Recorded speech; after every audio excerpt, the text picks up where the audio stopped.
சில நேரங்களில் கண் கலங்கி நான் அழுகிறது உண்டு. ஆமாம், அப்போ எங்கள் வீட்டில் உள்ளவங்கெல்லாம் சுற்றி இருந்து பார்த்துட்டு ஒருவேளை பையங்க நினைக்கலாம், அப்பா அழுகிறாங்களே, என் மனைவி நினைக்கலாம், எதுக்கு அழுகிறாங்களோ தெரியலையே அப்படின்ட்டு. நிறைய விஷயங்களில் நான் கர்த்தருடைய சமூகத்தில் நான் அழும்போதெல்லாம் ஆண்டவர்கிட்ட நிறைய காரியங்களை வசனங்களை முன்னிட்டு தான் நான் அழுதுருப்பேனே தவிர அவிசுவாசங்கிறதுல அழுதே கிடையாது. வசனங்களை முன்னிட்டு அழுதுருப்பேன். ஆமாம், சில நேரங்களில் பார்த்தீங்கன்னா அப்படியே ஆண்டவர்கிட்ட அந்த வசனங்களை சொல்லி சொல்லி சொல்லி சொல்லி சொல்லி சொல்லி அழுது அப்படியே ஜெபம் பண்ணுவேன். என்றைக்குமே ஒரு கழுகானது நல்லா பாருங்கள், அது இறகுகளை உதிர்த்து அது காத்திருக்குன்னா பட் அதுக்கு அடுத்து ஒரு பெரிய பலன் அடைய போகுதுன்னு தான் அர்த்தம். Price God.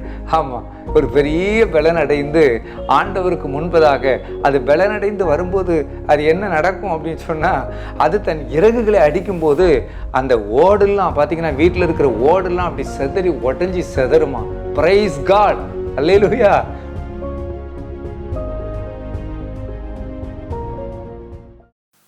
இன்றைக்கு உங்களுக்கு முன்பாக நான் தேவ செய்தி கொடுக்கறதுக்கு முன்பாக கவலைப்படாதுங்க, சரியான நேரத்துக்கு நான் முடித்து விடுவேன். கொடுப்பதற்கு முன்பதாக ஒரு சாட்சி சொல்லணும். ஏன்னா போன உபவாச கூட்டத்துக்கு நான் வந்திருந்த போது அதில் உட்கார்ந்திருந்து பிரசங்கம் பண்ணேன். இன்னொன்று பார்த்தீங்கன்னா, என்னுடைய வாழ்க்கையில் இது போன்ற ஒரு பாதையை இந்த 2021 தான் நான் கடந்து வந்திருக்கிறேன். அதுக்கு முந்தி அப்படி இப்படிப்பட்ட ஒரு கஷ்டமான பாதைகளை நான் கடந்தது இல்லை. கடந்த டிசம்பர் மாதம் நம்முடைய கர்த்தரின் பர்வதத்தில் வாக்குத்தத்த கூட்டம் நடைபெற்றது. அந்த கூட்டத்தை முடித்துவிட்டு மறுநாள் மதுரை ரெகபோத் ஜெப ஆலயத்தில் வாக்குத்தத்த கூட்டம் நடத்துவதற்காக நாங்கள் இங்கிருந்து புறப்பட்டு சென்றோம். அதுக்கான வாக்குத்தத்த ஃப்ளெக்ஸ் போர்டு எல்லாம் ரெடி பண்ணி இங்கிருந்து கொண்டு போகிறோம். அப்படி நான் அங்கே சென்றபோது மூத்த மகனும் 2வது மகனும், நான் அவங்கள்ட்ட சொன்னேன், நமக்கு டைம் ரொம்ப கம்மியாக இருக்குது, இந்த ஃப்ளெக்ஸ் போர்டு மாட்டணும், முதல்ல அதை மாட்டுங்க அப்படின்னு சொன்னேன். இங்கிருந்தே எல்லாம் ரெடி பண்ணி கொண்டு போயிருந்தோம். ஆளுக்கு ஒரு பக்கம் ஏணிகளை ஏறி நின்றார்கள். அந்த ஸ்டேஜோட அகலம் என்னன்னா 13 அடி தான். இதை விட கொஞ்சம் சின்னதாக இருக்கும். இது 16 அடி இந்த அகலம், அது 13 அடி. 2 பேரும் ஆளுக்கு ஒரு பக்கம் ஏறி நின்றாங்க. 2 பேரும் ஏணியில் நின்று அந்த கம்பியில் நாங்கள் அந்த ஃப்ளெக்ஸ் போர்டை கரெக்டாக இது பண்ணி வச்சுருந்தோம். அந்த கம்பியில் அங்கே ஏற்கனவே ஒரு ஆணி உண்டு. அந்த ஆணியில் அதை சுற்றி விடணும். சின்ன வேலை தான், பெரிய வேலை கிடையாது. ஏன்னா அந்த வேலை செய்து சின்னவனுக்கு பழக்கம் இல்லை. அவன் சின்னவன், இன்னொன்று அவனை ரொம்ப செல்லமாக எந்த ஒரு கடினமான வேலைகளுக்கும் அவனை விடுறதில்லை. அப்படி பழக்கினதுனால அன்றைக்கு ஆள் இல்லாத ஒரு சூழ்நிலை. இவன் தான் ஏறி நிற்கணும். அதுக்கேற்ற ஆள் வளர்த்தி இருக்குது, ஆனால் மனசில் தைரியம் இல்லை. அவன் ஏறும்போதே கிடுக்குன்னு ஆடிக்கிட்டே ஏறினான். நான் சொன்னேன், பார்த்து ஏற அப்படின்னு.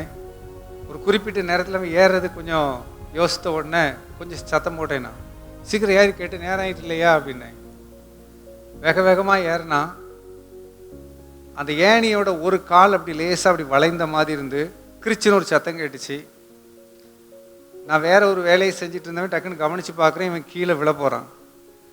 ஓடி வந்து பிடிச்சிடணும்னு சொல்லி வேகமாக ஓடி வந்தேன்.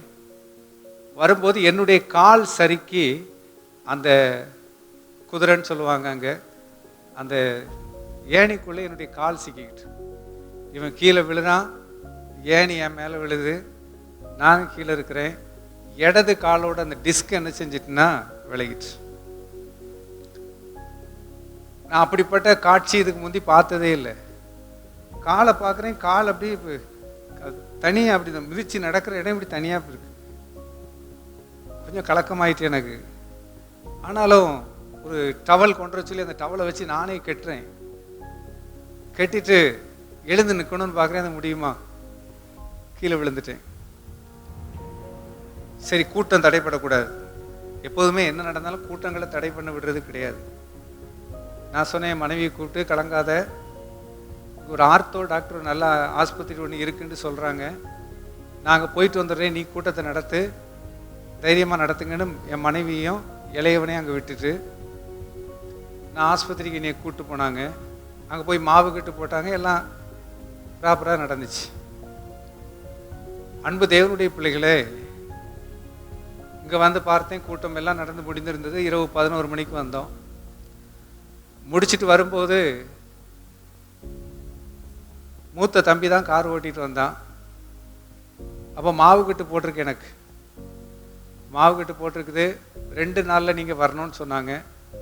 நீங்கள் வந்துடுங்க, 2 நாள் அல்லது 3 நாளில் கொரோனா இல்லைங்கிற சர்டிஃபிகேட், இன்னும் 1-2 இதெல்லாம் கொண்டுட்டு வாங்க, உங்களுக்கு காலை ஆப்ரேஷன் பண்ணிடலாம் அப்படின்னாங்க. இப்போ சரின்னு நான் அங்கேருந்து வந்தேன். வர்ற வழியில் பார்த்தீங்கன்னா எதிர்பாராமல் ஒரு கார், நாங்கள் கொஞ்சமும் எதிர்பார்க்கல, ஒரு கார் குறுக்க வந்துட்டு வந்த உடனே அவன் வேகமாக பிரேக் அமுக்குறான். நான் கார் ஓட்டி ஓட்டி பழகிருந்தேன் பாருங்க, அவன் பிரேக் அமுக்கி கார் நின்றுட்டு குறுக்க வந்த கார் அது கிராஸ் பண்ணி போயிட்டு, அவன் மிதித்த வேகத்தில் நானும் இந்த மாவு கட்டை போட்ட காலை வச்சு தெரியாமல் என்ன பண்ணிட்டேன்னா வாங்கி மிதிச்சிட்டு, மிதிச்சதில் அந்த மாவு கட்டு விட்டு கால் பழைய மாதிரி ஆயிடுச்சு. எனக்கு ரொம்ப மனசுக்கு சங்கடமாக இருந்தது. இனிமேல் இந்த ஆஸ்பத்திரிக்கு திரும்ப போனால், இப்பவுமே மணி 11க்கு மேலே ஆயிட்டு இரவு, எப்படி போகிறது? உண்மையிலே சொல்லுகின்றேன், அடுத்த நாள் காலையில் ஒரு முக்கியமான ஒரு ஃபங்க்ஷனுக்கு நான் வர வேண்டியதாக இருந்துச்சு. நான் சொன்னேன், நான் வரலனாலும் பரவாயில்ல, நீங்களாவது போங்க, இப்போ நீங்கள் வந்தீங்கன்னாலும் தடைப்பட்டுறோம், வாங்க போயிடுவோன்னு சொல்லி, எப்படி போகிறதுன்னாங்க. வாங்க போவோம் அப்படின்னு வந்துட்டோம். இப்போ இங்கே வந்து எனக்கு தெரிந்த மிக அன்பான குடும்பத்தார், அவங்ககிட்ட நான் கான்டாக்ட் பண்ணப்போ அவங்க சொன்னாங்க, ஒரு வைத்தியர் இருக்கிறார், அவர் நல்லா கட்டுவார், எனக்கும் அந்த அண்ணனுக்கும் கூட அப்படி பலவீனம் வந்திருந்தது, கட்டின போது சோமாயிட்டு அப்படின்னு சொன்னாங்க.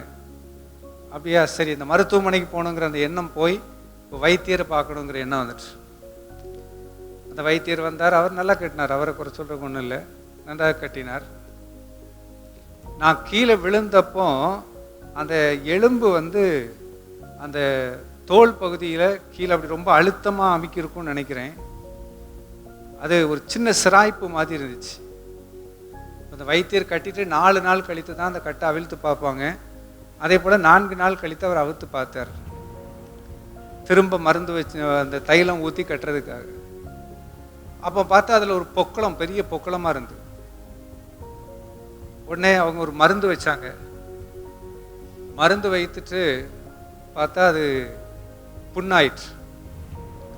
புண்ணானதுக்கு பிறகு 4 நாள் கழித்து கட்ட அவுக்க முடியாது, 2 நாளைக்கு ஒருக்கா அவுத்து கட்டுவோன்னு சொல்லி கட்ட ஆரம்பித்தார்கள். கிட்டத்தட்ட போன டிசம்பர் மாதம் ரத்தம் ஒழுக ஆரம்பித்தது.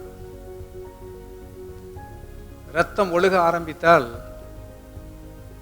காலை லேசாக கூட அங்கே இங்கே அசைக்க முடியாது, உடனே ரத்தம் வரும். நான் இங்கே உட்காந்துருப்பேன், ரத்தம் அங்கே வரைக்கும் அப்படி பாயும். அது பார்த்தாலே பயமாக இருக்கும். ரத்தம் போய்கிட்டே இருக்கு. 12வது மாதம், கிட்டத்தட்ட 6-7 மாதங்களாக பார்த்தீங்கன்னா மருந்து வைக்கிறாங்க, புண்ணு சுகமாகவே மாட்டேங்குது. ஆனால் கால் எலும்பு சேர்ந்துட்டு, எக்ஸ்ரே எடுத்து பார்க்குறோம், ஸ்கேன் பண்ணி பார்க்குறோம், கால் எலும்பு சேர்ந்துருக்கு, புண்ணு ஆறவே மாட்டேங்குது. நான் இப்போ நிற்கிற மாதிரிலாம் நின்னேன்னா அந்த இடமே ரத்தமாயிரும். அவ்வளவு ரத்தம் கசிந்துக்கிட்டே இருக்கு, கசியும், ரத்தம் சீத்துன்னு பாயும். ரொம்ப கஷ்டப்பட்டேன் நான். இப்போ மதுரையில் உள்ள வடமலையான் என்று சொல்லக்கூடிய ஒரு ஸ்கேன் சென்டரில் அங்கே போய் பார்த்தோம், கால் எலும்பு சேர்ந்துட்டு. திருநெல்வேலியில் வண்ணார்பேட்டைங்கிற இடத்துல பாரத் கேன் சென்டர்னு ஒன்று இருக்குது, அங்கேயும் போய் பார்த்தோம். இப்படி ஒரு 4 மாதத்துக்குள்ளே கால் எப்படி நல்லா ஃபிட் ஆகிட்டா, சேர்ந்துட்டா, எலும்புகள்லாம் சேர்ந்துருக்கான்னு பார்க்குறோம், எல்லாம் கரெக்டாக இருக்குது. ஆனால் புண்ணு சுகமாக மாட்டேங்கி, ரத்தம் வலிஞ்சிக்கிட்டே இருக்கு. இந்த ரத்தம் வலிகிறதுனால எனக்கு எங்கேயுமே போக முடியாது. கால் மிதித்து நடந்துடலாம், ஆனால் ரத்தம் வலிகிறதுனால எங்கேயுமே நான் போக முடியாது. அப்படி ஒரு நெருக்கடியான சூழ்நிலையில் ஒருத்தர் சொன்னாங்க, நம்ம மெஞ்ஞானபுரம் அரசு மருத்துவமனையில் பணி செய்கிற டாக்டர் ஃபேபி அவர்கள். அவங்க சொன்னாங்க, ஆனால் இப்படியே வச்சுக்கிட்டு இருந்தால் சரி வராது, நீங்கள் முதல்லையே நீங்கள் வைத்தியத்தை போகாதுங்க, டாக்டர்கிட்ட பாருங்கன்னு சொன்னேன். நீங்கள் எல்லாம் எலும்பு சேர்ந்துட்டு அதனால் ஒன்றும் பிரச்சனை இல்லைன்னு சொன்னீங்க. நான் புண்ணு சுகமானோம் இல்லையா, உங்களுக்கு சுகர் வேறு இருக்குது, நீங்கள் அதனால் ப்ராப்பராக ஒரு ஆஸ்பத்திரியில் பாருங்கள், அது ஒரு மல்டி ஆஸ்பத்திரியாக இருக்கட்டும்.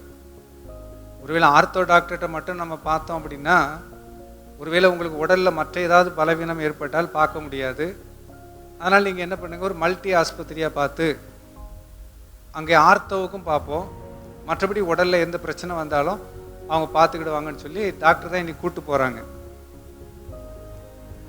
என்னை கூப்பிட்டுட்டு நேரே தூத்துக்குடியில் உள்ள ஏவிஎம் ஆஸ்பத்திரி என்று சொல்லக்கூடிய அந்த ஆஸ்பத்திரிக்கு இன்னைக்கு கூப்பிட்டு போகிறாங்க. இப்போ நான் இங்கேருந்து போகும்போதே சூட்கேஸில் துணியெல்லாம் அடித்து ஒரு 10 நாளைக்கு எத்தனை நாள் ஆகுதோ தெரில, சரி நம்ம என்ன ட்ரீட்மெண்ட் கொடுக்காங்களோ கொடுக்கட்டும், நம்ம கால் சரியாகட்டும் அப்படின்ட்டு எல்லாம் எனக்கும் மூத்த தம்பிக்கும் ட்ரெஸ் எல்லாம் எடுத்துகிட்டு நாங்கள் போகிறோம். அங்கே போய் அந்த டாக்டருடைய ஆலோசனையின்படி எல்லா பரிசோதனைகளும் பண்ணினார்கள். இன்னொரு ஆச்சரியம், உடம்புல சுகர் தவிர வேற ஒரு பிரச்சனையும் இல்லை. இன்னொன்று, அந்த எலும்பு எப்படி இருக்குது, கால் எப்படி இருக்குன்னு சொல்லி பார்க்கணும், அதுக்கு எக்ஸ்ரே எடுத்தாங்க. ஆனால் அந்த டாக்டர் தான் ஒரு ஆசீர்வாதமான டாக்டர். பொதுவாக டாக்டர்கள் நம்ம பார்த்துருப்போம், மனுஷர்களில் ஒவ்வொரு மாதிரி இருப்பாங்க. ஆனால் இந்த டாக்டரை வந்து நான் வேறு யாரையும் பார்த்ததில்லை. அவர் சிரிப்பாரான்னு எனக்கே தெரில, அவர் தன் மனைவி பிள்ளைகள்கிட்டயா சிரித்து பேசுவாரான்னு எனக்கு தெரில. உள்ளே என்னைய வீல் சேரில் வச்சு என்ன உள்ளே கொண்டு போனாங்க. என்ன அப்படின்னாரு, முதல் பார்வையே வித்தியாசமாக இருக்கு, எதுவும் டென்ஷனில் இருப்பார் போல் அப்படின்னு நான் நினச்சிக்கிட்டேன். முதல்ல போய் நம்ம டாக்டர் சொல்லிட்டார், இந்த மாதிரி வைத்தியர்கிட்ட 1 வருஷமாக இவங்க பார்த்துருக்காங்க, அவங்களுக்கு சுகம் கிடைக்கலன்னு சொன்னார் பாருங்க. அவருக்கு என்னை பார்த்த உடனே அப்படி பயங்கரமான வெறி. அவர் சொன்னார், கீழே விழுந்தா ஆஸ்பத்திரிக்கு வரணும், வைத்தியர்கிட்ட போகக்கூடாது. என்ன அப்படின்னார். போகணும்னா போவாங்க, ஏதோ ஒரு சூழ்நிலையில் அப்படி போக வேண்டியதாயிற்று. நிறைய பேர் அந்த வைத்தியரால் சுகம் பெற்றிருக்கிறாங்க, அவருடைய அந்த கட்டுகளால் நிறைய பேர் சுகம் பெற்றிருக்காங்க. எனக்கு அந்த இடத்துல புண்ணு வந்ததுனால சவ்வு வளரலை.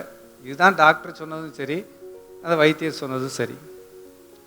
இப்போ நான் சொன்னேன், இப்போ எனக்கு கால் எப்படி இருக்குது என்ன, உங்களுக்கு ஒரே வார்த்தை தான் நான் சொல்ல முடியும், இனி நீங்கள் சாகிற வரைக்கும், அப்படியே சொன்னார், உங்கள் மரணம் வரைக்கும் நீங்கள் வாக்கர் இல்லாமல் நடக்க முடியாது. 2 கையும் அப்படி வாக்கரில் பிடிச்சி தான் நீங்கள் நடக்கணும். உங்களுக்கு இங்கே எந்த ட்ரீட்மெண்ட்டும் நாங்கள் கொடுக்க முடியாது, நீங்கள் போகலாம் அப்படின்ட்டு. பையன் பக்கத்தில் நிற்கான், ஐயோ அவன் என்ன நினைப்பானோ தெரியலையே அப்படின்னு நான் அவன் முகத்தை பார்க்குறேன். போங்க அப்படின்ட்டு. எனக்கு அந்த நேரத்தில் ஒரு வைராக்கியம் வந்துச்சு பாருங்க. உண்மையிலே சொல்லுகின்றேன், 1 வருஷம் படுத்திருந்தேன், அப்போ அந்த வைராக்கியம் எனக்கு வரவே இல்லை. நான் வந்து என்னை காரில் முன் சீட்டில் ஏற்றினாங்க, உட்காந்தேன். எனக்கு இவன் எங்கே சோர்ந்து போவானோன்னு சொல்லி அவனை நினச்சி தான் கவலை. நான் கையை பிடிச்சிட்டு, என்னையா அப்படின்னேன். ஒன்றும் இல்லைப்பா அப்படின்னா. ஒன்றும் இல்லைன்னு சொன்னாலும் அவன் கண் கலங்குது. டாக்டர் சொன்ன வார்த்தை அப்படி ரொம்ப கடினமாக இருந்து. டாக்டர் ஃபேபி வந்து கேட்காங்க, அண்ணே என்ன அப்படின்னாங்க. ஒன்றும் இல்லை அப்படின்னு. அந்த நேரத்தில் எனக்குள்ள ஒரு வைராக்கியம் வந்தது. நான் அவன்கிட்ட கேட்டேன், நான் நடக்கவே முடியாதுன்னு சொன்னது ஆண்டவரா மனுஷனா அப்படின்னு. அவன் சொன்னான், மனுஷன்தான்ப்பா அப்படின்னா. டாக்டர் தானே சொன்னாங்க, ஆண்டவர் சொல்லலை இல்லையா, ஒன்றும் கவலைப்படாத, ஒரு ஜெபம் பண்ணு அப்படின்னு சொல்லி கையை பிடிச்சா அல்லேலூயான்னு சொல்லி ஜெபம் பண்ண ஆரம்பித்தோம். நேரே வீட்டுக்கு வந்தாச்சு. பிறகுதான் எனக்கு ஒரு வைராக்கியம் வந்தது. நம்ம எல்லாரும் சேர்ந்து ஒருமனப்பட்டு உபவாசம் பண்ணி ஜெபம் பண்ணினால் என்ன அப்படின்ட்டு உபவாச கூட்டம் கரெக்டாக நமக்கு 17ஆம் தேதி வந்ததுன்னு நினைக்கிறேன். எல்லாரிடத்துலையும் சொல்லி கூட்டங்களுக்கு வாங்க. கூட்டங்களுக்கு கொஞ்சம் பேர் வந்திருந்தாங்க. நிறைய பேர் வீடுகளில் உபவாசித்து ஒருமனப்பட்டு ஜெபம் பண்ண ஆரம்பித்தாங்க. ஜெபம் பண்ணினால் அந்த ஜெப குறிப்புக்கு பரிமளாக்கா தான் ஜெபம் பண்ணாங்க. ஆண்டவரே, இந்த காலில் இருந்து வழிகிற ரத்தம் நின்று போயிடணும், நான் வீட்டில் முதல் மாடியில் இருக்கேன், கீழே வசதி இல்லாதனால அங்கே இருக்கேன். அந்த படியில் நான் இறங்கி வரும்போதே கீழே ரத்தம் சொட்டா அப்படியே வந்துக்கிட்டே இருக்கும். ஆனால் அன்னைக்கு நான் உபவாச கூட்டத்துக்கு வரேன், ரத்தம் வரல. இங்கே வந்து காலையில் பார்த்தேன், ரத்தம் வரல. அவங்க ஜெபம் பண்ணி இருக்கிறாங்க, ஆண்டவரே எல்லாரும் ஒருமனப்பட்டு ஜெபம் பண்ணி இருக்கிறாங்க. ஜெபத்தில் பார்த்தா நான் கூட்டத்தில் வந்து சில மணி நேரம் உட்கார்ந்துருக்கேன், ரத்தமே இல்லை, ரத்தம் வலியவே இல்லை. வழக்கமாக கூட்டம் முடித்தோடனே இதில் உட்காந்து சாப்பிடுவேன், நான் அன்றைக்கி சாப்பிடல. சரி, எதுக்கும் உள்ளே எதுவும் ரத்தம் இருக்கக்கூடாதுங்கிற ஒரு அவிசுவாசத்தில் வீட்டுக்கு நேராக போயிடுவோன்னு போயிட்டு கட்டுகளெல்லாம் அவிழ்த்து பார்க்குறேன், கம்ப்ளீட்டாக காஞ்சி போயிருக்கு. அந்த இடத்துல புண்ணு இருந்ததுக்கான ஒரு தழும்பு தான் இருந்துச்சே தவிர ஒரு ஈரப்பசையோ எதுவுமே கிடையாது. உபவாச கூட்டத்தில் ஜெபம் பண்ணிட்டு போய் கட்டை அவிழ்த்து பார்த்தா அந்த இடத்துல காலில் புண்ணே இல்லை, நல்லா சுகமாயிடுச்சு. என் மனைவிக்கு என் மேலே உள்ள அன்பினால, இல்லை பரவாயில்ல சுகமானாலும் பரவாயில்ல, கொஞ்சம் மருந்து ராய் விடுறேன் அப்படின்னு பாவா. நான் சொன்னேன், சுகம் கொடுத்துட்டாங்க, பிறகு ஏன் நீ மருந்து ராவுகிறாய்? இல்லை கொஞ்சம் பேருக்காவது கொஞ்சம் ராவிக்கிடுறேனே அப்படின்னு கொஞ்சம் மருந்து எடுத்து ராவா. கிட்டத்தட்ட 1 மாதம் ஆச்சு. அந்த இடத்துல இருந்த அந்த காய்ந்து போன அந்த தழும்பு மாதிரி இருக்கும் பாருங்க, அதெல்லாம் கீழே விழுந்து அந்த காலானது கம்ப்ளீட்டாக சுகமாயிடுச்சு. கர்த்தர் நாமத்துக்கு மகிமையாக நான் சொல்லுகிறேன், அந்த இரத்தம் ஒழுகினதும் 1 வருஷம் ரத்தம் ஒழுகினதுனால எனக்கு கண்டிப்பாக உயிர் சேதம் வந்திருக்கணும். ஏன்னா என்னை பரிசோதித்து பார்த்தபோது என்னுடைய பிளட் எவ்வளோ இருந்துச்சுன்னா 5 புள்ளி தான் இருந்தது. கிட்டத்தட்ட 13 எவ்வளோ இருக்குன்னு சொல்லுவாங்க, 5 புள்ளி தான் எனக்கு இருந்தது. இல்லை, இரத்த குறைவு ஒரு பக்கம், சுகர் ஒரு பக்கம். என் கண்கள் மங்க ஆரம்பிச்சிட்டு கண்கள் சரியாக தெரியலை. அப்போ டாக்டர் சொன்னாங்க, உங்களுக்கு ரத்தம் பிளட்டு நிறைய வெளியே போயிட்டு கண்கள் மங்கி இருக்கு, பார்வை முழு பார்வை உங்களுக்கு கிடைக்கல, கண்கள் மங்கி இருக்கு அப்படின்னாங்க. எனக்கு இந்த ரத்தம் நின்றுச்சு பாருங்க, அப்புறம் கண்களை பற்றி எனக்கு ஒன்றும் பிரச்சனை இல்லை. ஏன் அப்படின்னாச்சுன்னா, இதை செய்தவர் அதையும் செய்வார். ஒரு அல்லேலூயா சொல்லுங்களேன், அல்லேலூயா. அப்போ தேவனாகிய கர்த்தர் அவருக்கு ஊழியம் செய்கிறவங்களுக்கு செய்யாதவங்களுக்கு ஒரு வித்தியாசத்தை காண்பிக்கிறார். 1 வருஷத்தில் நாம் அடைந்த பாடுகளுக்கும் தேவன் எனக்கு சுகத்தை கொடுத்து இந்த 2 மாதத்தில் எனக்கு ஊழியத்தில் நடத்தி இருக்கிற பாதையையும் நினைக்கும் போது நான் அதிகமாக கர்த்தரை மகிமைப்படுத்துகிறேன். அல்லேலூயா. இவ்வளவுக்கு மூல காரணமாக இருந்தது அந்த டாக்டர் தான். அவர் அவ்வளோ ஹார்டாக பேசலைன்னு வைங்களேன், எனக்குள்ள அந்த வைராக்கியம் வந்திருக்காரு. அவர் கொஞ்சம் ஹார்டாக பேசினதுனால தான், ஏன்னா இவர் சொல்கிறது நாம் நடக்க முடியாதுன்ட்டு, கர்த்தர் தானே சொல்லணும், இவர் என்ன சொல்லுகிறது?